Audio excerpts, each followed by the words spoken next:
भारत ने हमेशा ही एक अच्छे पड़ोसी होने की सारी रिस्पॉन्सिबिलिटीज निभाई हैं। जब भी कोई पड़ोसी देश क्राइसिस में होता है, भारत सबसे पहले मदद भेजता है, पर रिटर्न में भारत के साथ उल्टा ही होता आया है। पड़ोसी देश भारत का ही खाते हैं और अब तो भारत की स्टेट्स भी खाने की बात कर रहे हैं।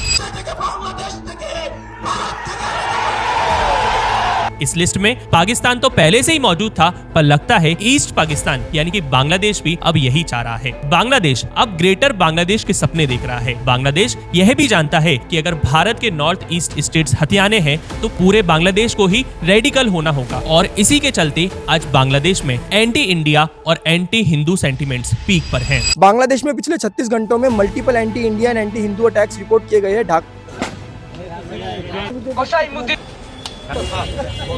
दिल्ली ना ढाका,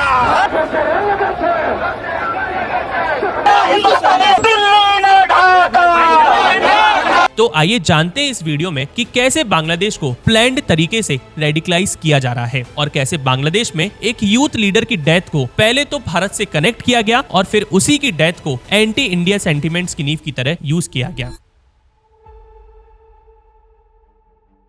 बांग्लादेश की सिचुएशन पहले भी खराब थी, पर बद से बदतर कैसे बनी ये जानते हैं। सबसे पहले नेशनल सिटीजन पार्टी एनसीपी के लीडर हसनत अब्दुल्ला ने अपने एक भड़काऊ स्पीच में भारत की 7 सिस्टर्स यानी कि नॉर्थ ईस्ट स्टेट्स को कट करने की और ऑक्यूपाई करने की बात कही थी। पिछले साल जब बांग्लादेश में मिलिट्री कू हुआ था, जिसे बांग्लादेश में रिवॉल्यूशन कहा गया, उसी रिवॉल्यूशन से इंस्पायर्ड होकर 2024 में एक कल्चरल ऑर्गेनाइजेशन बनी जिसका नाम था इनकलाब मंच। इसी कल्चरल ऑर्गेनाइजेशन का स्पोक पर्सन और यूथ लीडर था शरीफ ओस्मान बिन हदी, जिसने अपने सोशल मीडिया पर एक पोस्ट भी डाली थी जिसमें कश्मीर को पाकिस्तान का हिस्सा और 7 सिस्टर्स यानी कि नॉर्थ ईस्ट को बांग्लादेश का पार्ट दिखाया था। जिसके बाद हदी की हत्या कर दी गई थी। ढाका में कोई हदी को शूट कर गया और जिसका बेबुनियाद ब्लेम भारत पर डाल दिया गया। इस ब्लेम को मैं बेबुनियाद क्यों कह रहा हूँ ये मैं आगे बताऊंगा। जैसे ही हदी की हत्या का ब्लेम भारत पर लगाया गया, बांग्लादेश पूरी तरह से अनस्टेबल हो गया। पूरे देश में एंटी इंडिया एटमॉस्फेयर बना दिया गया। लगभग सारे बांग्लादेशी सड़कों पर उतर आए और इंडियन एम्बेसी में तोड़फोड़ की गई और उसे जलाने की भी कोशिश की गई। इसी एंटी इंडिया हेट में बांग्लादेश की माइनॉरिटी सबसे ज्यादा बर्बाद हुई। एक हिंदू पर ब्लास्फेमी का ब्लेम लगाकर उसे जिंदा जला दिया गया। इसके अलावा कई मॉब्स ने टारगेटेड तरीके से हिंदू रेसिडेंशियल एरियाज पर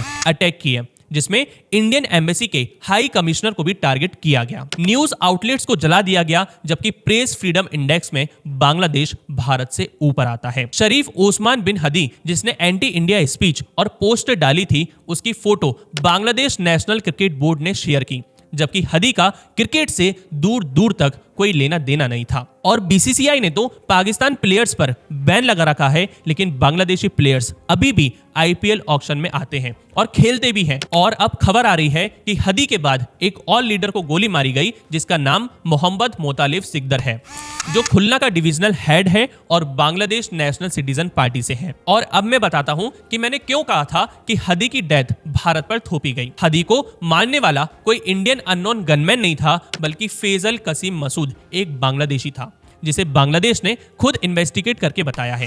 हदी के भाई का कहना है कि मोहम्मद यूनुस ने हदी को मरवाया ताकि बांग्लादेश में इलेक्शन डिले करवाए जा सके। राष्ट्र क्षमताয় থাকাকালীন অবস্থায় ওসমান হাদিকে হত্যা করা হয়েছে।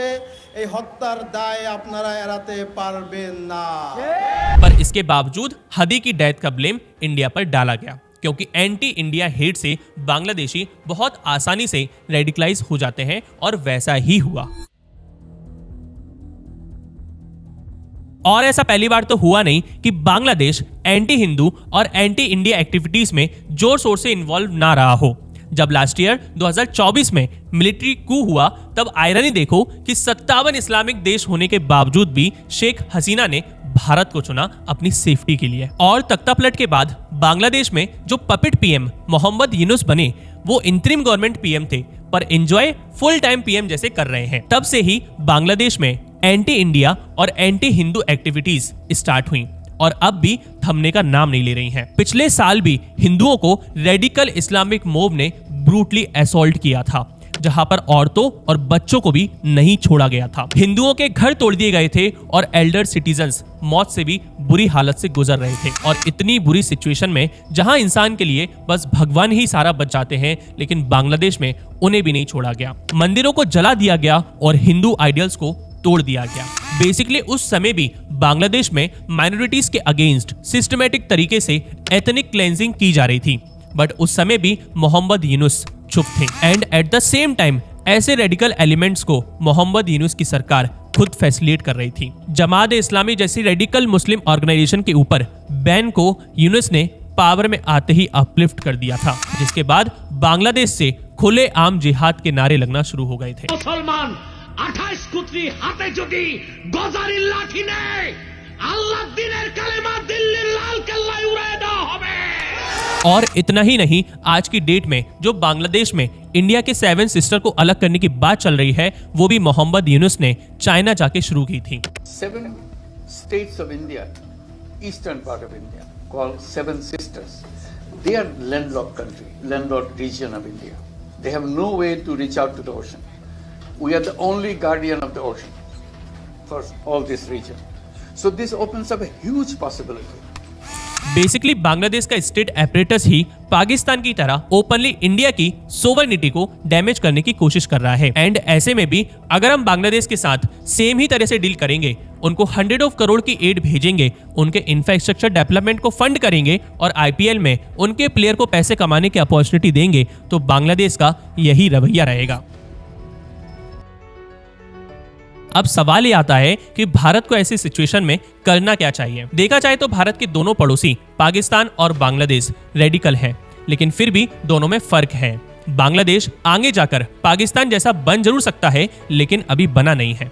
मैं समझाता हूँ। बांग्लादेश में 1 साल पहले तक शेख हसीना की गवर्नमेंट थी, जो इंडिया के साथ अलाइंड थी और एक प्रो इंडिया सरकार थी। आज भी शेख हसीना की पार्टी के मेंबर्स और उनके वोटर्स यानी करीब 30 से 40% लोग अभी तक एंटी इंडिया आइडियोलॉजी में नहीं आए हैं, रेडिकल नहीं हुए हैं और भारत को बर्बाद करने के लिए सड़कों पर नहीं उतरे हैं।